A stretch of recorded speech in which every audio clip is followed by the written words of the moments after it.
नेहा, क्या तुमने कभी यह सोचा है कि तुम अकेली क्यों हो? हर इंसान तुमसे दूर क्यों भागता है? नेहा चुपचाप मेरा चेहरा देखने लगी। किसी भी रिश्ते को निभाने में तुम्हारा कितना योगदान होता है? क्या तुमने कभी महसूस किया है, जहाँ कहीं भी तुम्हारी दोस्ती होती है वहाँ तुम्हारा समावेश उतना ही होता है जितना तुम पसंद करती हो। कोई तुम्हारे काम आता है तो उसे तुम अपना अधिकार ही मानकर चलने लगती हो। जिनसे तुम दोस्ती करती हो उन्हें अपनी ज़रूरत के अनुसार इस्तेमाल करती हो और काम हो जाने के बाद धन्यवाद बोलना भी जरूरी नहीं समझती हो। लोग तुम्हारे काम आए पर तुम किसी के काम आओ यह तुम्हें पसंद नहीं है, क्योंकि तुम्हें लोगों से ज़्यादा मिलना जुलना पसंद नहीं है। जो तुम्हारे काम आते हैं उनसे तुम हफ्तों नहीं मिलती, तो सिर्फ इसलिए कि स्कूल के बाद तुम्हें अपने घर को साफ करवाना जरूरी होता है। अच्छा यह बताओ कि तुम्हारे घर में कितने लोग हैं जो रोज इतनी साफ सफाई करवाती हो? साफ घर हर रोज इस तरह साफ करती हो मानो दिवाली आने वाली हो। आता कौन है तुम्हारे घर पर? न तुम्हारे माँ बाप आते हैं, न सास ससुर। पति न जाने किसके साथ कहाँ चला गया, तुम खुद भी नहीं जानती। आंखें और भी फैल गई नेहा की। जरा सोचो नेहा, तुम कब किसी के काम आती हो? कब तुम अपने कीमती समय में से समय निकालकर किसी का सुख दुख पूछती हो? कितना बनावटी आचरण है तुम्हारा। मुंह पर जिसकी तारीफ करती हो पीठ पीछे उसी की बुराई करने लगती हो। क्या तुम्हें प्रकृति से डर नहीं लगता? सोने से पहले क्या कभी यह सोचती हो कि आज रात अगर तुम मर जाओ तो क्या तुम कोई कर्ज साथ नहीं ले जाओगी? किसका कर्ज है मेरे सिर पर? मुझे तो किसी का कोई रुपया पैसा नहीं देना है। रुपए पैसे के आगे भी कुछ होता है जो कर्ज की श्रेणी में आता है।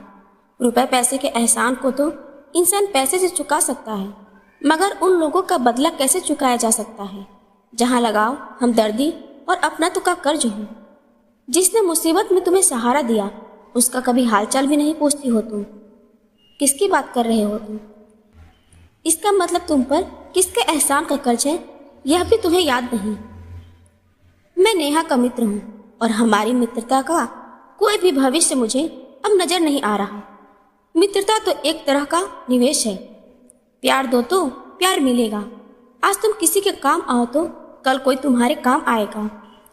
नेहा तो सूखी रेत है, जिस पर चाहो तो मन भर पानी बरसा दो, वह फिर भी गीली नहीं हो सकती। अफसोस हो रहा है मुझे खुद पर और नेहा पर भी। खुद पर इसलिए कि मैं नेहा का मित्र हूँ, और नेहा पर इसलिए कि क्या उसे कोई किनारा मिल पाएगा कभी? क्या वह रिश्ता निभाना सीख पाएगी कभी? नेहा से मेरी जान पहचान शर्मा जी के घर हुई थी। शर्मा जी हमारे विभाग में वरिष्ठ अधिकारी हैं और बड़े सज्जन पुरुष हैं। शर्मा जी की पत्नी ललिता जी भी बड़ी मिलनसार और ममतामयी महिला हैं। मैं कुछ फाइलें उन्हें दिखाने उनके घर गया था, क्योंकि वह कुछ दिन से बीमार चल रहे थे। हम दोनों के सामने चाय रखकर ललिता जी जल्दी से निकल गई थी। टिफिन था उनके हाथ में। भाभी जी बच्चों को टिफिन देने गई है क्या? अरे बच्चे कहाँ हैं यहाँ हमारे? शर्मा जी बोले, दोनों बेटे अपनी अपनी नौकरी पर बाहर हैं। यहाँ पर तो हम बुढ़ा बुढ़ी ही हैं। तुम्हें क्या हमारी उम्र इतनी छोटी लग रही है कि हमारे बच्चे स्कूल जाते होंगे? मेरी पत्नी समाज सेवा में भी विश्वास करती है। यहाँ 2 घर छोड़कर कोई बीमार है, उसी को खाना देने गई है। अकेली लड़की है, बीमार है, बस उसी की देखभाल करती रहती है। क्या करे बेचारी, अपने बच्चे तो दूर है ना, उनकी ममता उसी पर लुटाकर खुश हो लेती है। तब पहली बार नेहा के बारे में जाना था। स्कूल में टीचर है और पति कुछ समय पहले ही कहीं चला गया था। शादी को 2-3 साल हो चुके हैं, कोई बच्चा नहीं है, अकेली रहती है।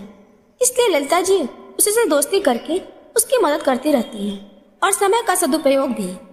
अभी हम फाइलें देख ही रहे थे कि ललिता जी वापस चली आई और अपने साथ नेहा को भी लेते आई।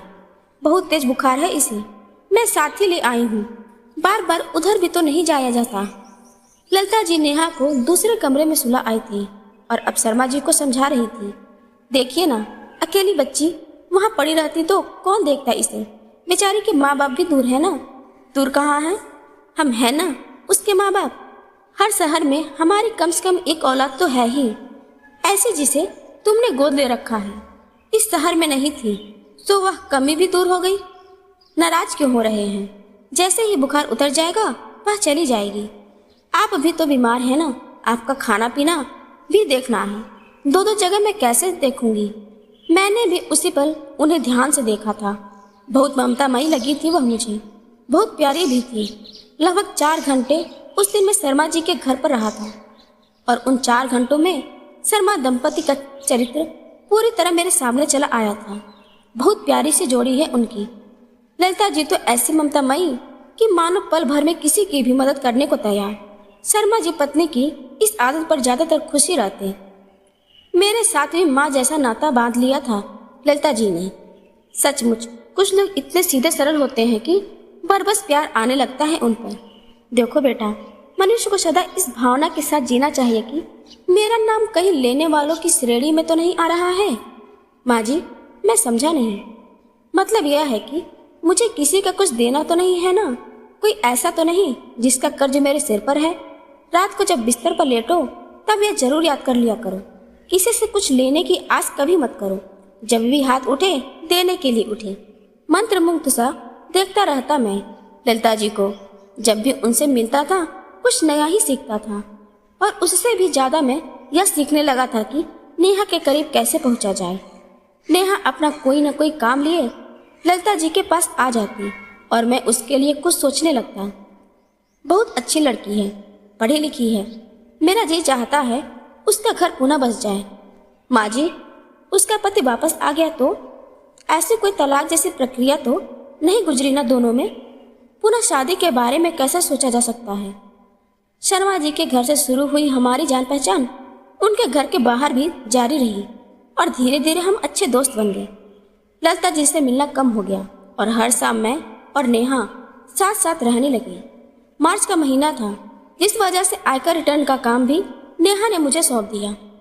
कभी नया राशन कार्ड बनाना होता और कभी पैन कार्ड का चक्कर। उसके घर की किस्तें भी हर महीने मेरे जिम्मे पड़ने लगी। 2-3 महीने में नेहा के सारे काम हो गए। कभी कभी मुझे लगता मैं तो उसका नौकर ही बन गया हूँ। कुछ दिन और बीते। एक दिन पता चला कि ललिता जी को भारी रक्तस्राव की वजह से आधी रात को अस्पताल में भर्ती करना पड़ा। शर्मा जी छुट्टी पर चले गए। उनके बच्चे दूर थे, इसलिए उन्हें परेशान न कर वह पति पत्नी सारी तकलीफ खुद ही झेल रहे थे।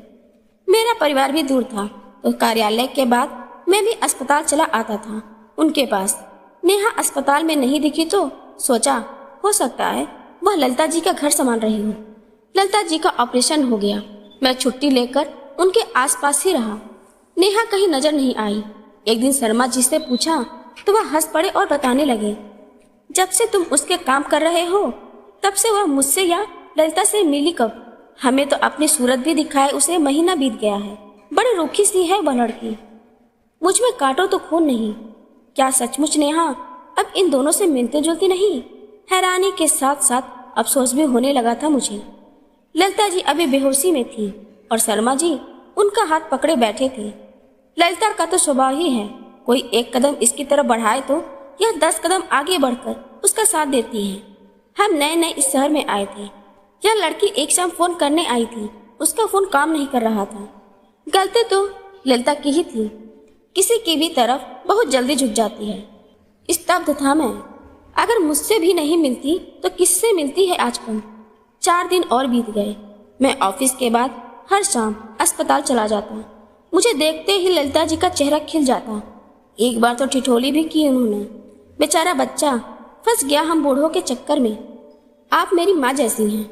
घर पर होता और माँ बीमार होती तो क्या उनके पास नहीं जाता मैं? नेहा से कम मिलते हो तुम? हर शाम तो यहाँ चले आते हो। वह मिलती ही नहीं। कोई काम नहीं होगा ना? काम पड़ेगा तो दौड़ी चली आएगी। ललिता जी ने ही उत्तर दिया। शर्मा जी कुछ समय के लिए घर गए। तब ललिता जी ने इशारे से पास बुलाया और कहने लगे, मुझे माफ कर देना बेटा, मेरी वजह से ही तुम नेहा के करीब आए। वह अच्छी लड़की है लेकिन बेहद स्वार्थी है। मोह ममता जरा भी नहीं है उसमें। हम इंसान हैं बेटा, सामाजिक जीव हैं हम। अकेले नहीं जी सकते, एक दूसरे की मदद करनी पड़ती है हमें। शायद यही वजह है नेहा अकेली है। किसी की पीड़ा से उसे कोई मतलब नहीं है। वह आपसे मिलने एक बार भी नहीं आई। उसे पता ही नहीं होगा। पता होता तो शायद आती, और पता वह कभी लेती ही नहीं। जरूरत ही नहीं समझती वह। तुम मिलना चाहो तो जाओ उसके घर। इच्छा होगी तो बात करेगी, वरना नहीं करेगी। दोस्ती तक ही रखना तुम अपना रिश्ता, उससे आगे मत जाना। इस तरह के लोग रिश्तों में बंधने लायक नहीं होते, क्योंकि रिश्ते तो बहुत कुछ मांगते हैं ना, प्यार भी, स्नेह भी, अपनापन भी, और ये सब उसके पास है ही नहीं। शर्मा जी आए तो ललिता जी चुप हो गई। शायद उनके सामने वह अपने स्नेह, अपने ममत्व को ठगा जाना स्वीकार नहीं करना चाहती थी, या अपनी पीड़ा दर्शाना नहीं चाहती थी। 3-4 दिन और बीत गए। ललिता जी घर आ चुकी थी। नेहा एक बार भी उनसे मिलने नहीं आई। लगभग 3 दिन बाद वह लंच में मुझसे मिलने मेरे ऑफिस चली आई। बड़े प्यार से मिली। कहाँ रही तुम इतने दिन? मेरी याद नहीं आई तुम्हें? जरा सा गिला किया था मैंने। जरा व्यस्त थी मैं, घर की सफाई करवा रही थी। 10 दिन से तुम्हारे घर की सफाई ही चल रही थी। ऐसी कौन सी सफाई है भाई? मन में सोच रहा था कि देखते हैं आज कौन सा काम पड़ गया है इसे, जो जवान पर मिठास घुल रही है। क्या लोगी खाने में? क्या मंगवाऊं? खाने का ऑर्डर दिया मैंने। इससे पहले भी जब हम मिलते थे खाना मैं ही मंगवाता था। अपनी पसंद का खाना मंगवा लिया नेहा ने। खाने के दौरान कभी मेरी कमीज की तारीफ करती तो कभी मेरी। शर्मा जी और ललिता जी कैसी हैं? शर्मा जी छुट्टी पर है ना? कहीं बाहर गए हैं क्या? पता नहीं, मैंने बहुत दिन से उन्हें देखा नहीं। अरे भाई, तुम इस देश की प्रधानमंत्री हो क्या, जो इतना काम रहता है तुम्हें? 2 घर छोड़कर तो रहते हैं वह, और तुम्हारा इतना ख्याल भी रखते हैं। 10 दिन से वह तुमसे मिले नहीं? मेरे पास इतना समय नहीं होता। 2 बजे तो स्कूल से आती हूँ, 4 बजे बच्चे ट्यूशन पढ़ने आ जाते हैं, 7 बजे तक उसमें व्यस्त रहती हूँ। इस बीच काम वाली बाई भी आ जाती है। किसी का हाल चाल पूछने के लिए आखिर कितना समय चाहिए नेहा? एक फोन कॉल या 4-5 मिनट में जाकर भी इंसान वापस आ जाता है। उनके और तुम्हारे घर में आखिर दूरी ही कितनी है? मुझे बेकार इधर उधर जाना अच्छा नहीं लगता। और फिर ललिता जी तो हर पल खाली रहती है। उनके पास बैठकर गपशप लगाने का समय नहीं होता मेरे पास।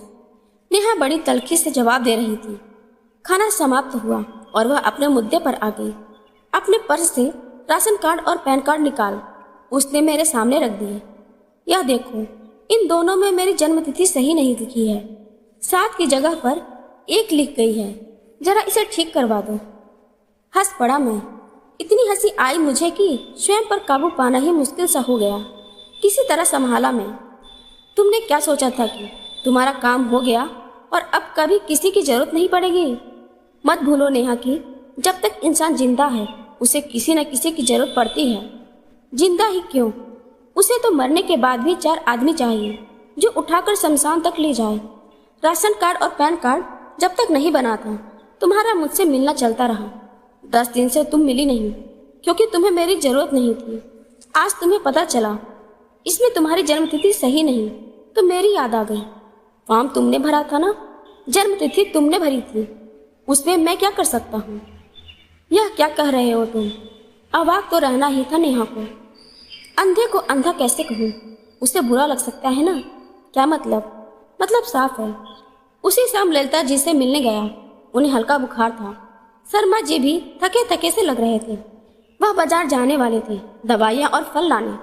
जिद करके मैं ही चला गया बाजार। वापस आया और आते आते खाना भी लेता आया। ललिता जी के लिए तो रोज उबला खाना बनता था, जिसे शर्मा जी बनाते भी थे और खाते भी थे। उस दिन मेरे साथ उन्होंने तीखा खाना खाया तो लगा वर्षों के भूखे हूँ। मैं कहती थी ना अपने लिए अलग बनाया करे।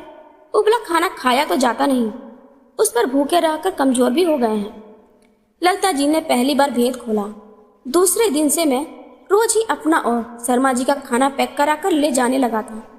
नेहा की हिम्मत अब भी नहीं हुई कि वह एक बार हमसे आकर मिल जाती। हिम्मत करके मैंने सारी आप बीती उन्हें सुना दी। दोनों मेरी कथा सुनने के बाद चुप थे। कुछ देर बाद शर्मा जी कहने लगे, सोचा था प्यारी सी बच्ची का साथ रहेगा तो अच्छा लगेगा। उसे हमारा सहारा रहेगा। हमें उसका सहारा दिया है ना हमें प्रकृति ने। बच्चे का सहारा तो सिर्फ हम ही थे, बदले में सहारा देने वाला मिला है हमें। यह बच्चा मिला है ना। ललिता जी की आंखें नम थी। मेरी बात थपथपा रही थी वह। मेरा मन भी परिवार के साथ रहने को होता था, पर घर दूर था। मुझे भी तो परिवार मिल गया था परदेश में। कौन किसका सहारा था मैं समझ नहीं पा रहा था। दोनों मुझे मेरे माता पिता जैसे ही लग रहे थे। वे मुझे सहारा मान रहे थे और मैं उन्हें अपना सहारा मान रहा था, क्योंकि शाम होते ही मन होता भागकर दोनों के पास चला जाऊं। क्या कहूँ मैं, अपना अपना तरीका है जीने का। कुदरत ने लाखों करोड़ों जीव बनाए हैं जो आपस में कभी मिलते हैं और कभी नहीं मिलते। नेहा का जीने का अपना तरीका है जिसमें वह भी किसी तरह जी ही लेगी। बस इतना मान सकते हैं हम तीनों की हम जैसे लोग नेहा जैसों के लिए नहीं बने। सो कैसा अफसोस। सोच सकते हैं कि हमारा चुनाव ही गलत था। कल फिर समय आएगा, कल फिर से कुछ नया तलाश करेंगे। यही तो जीवन है, इसी को तो कहते हैं जीना।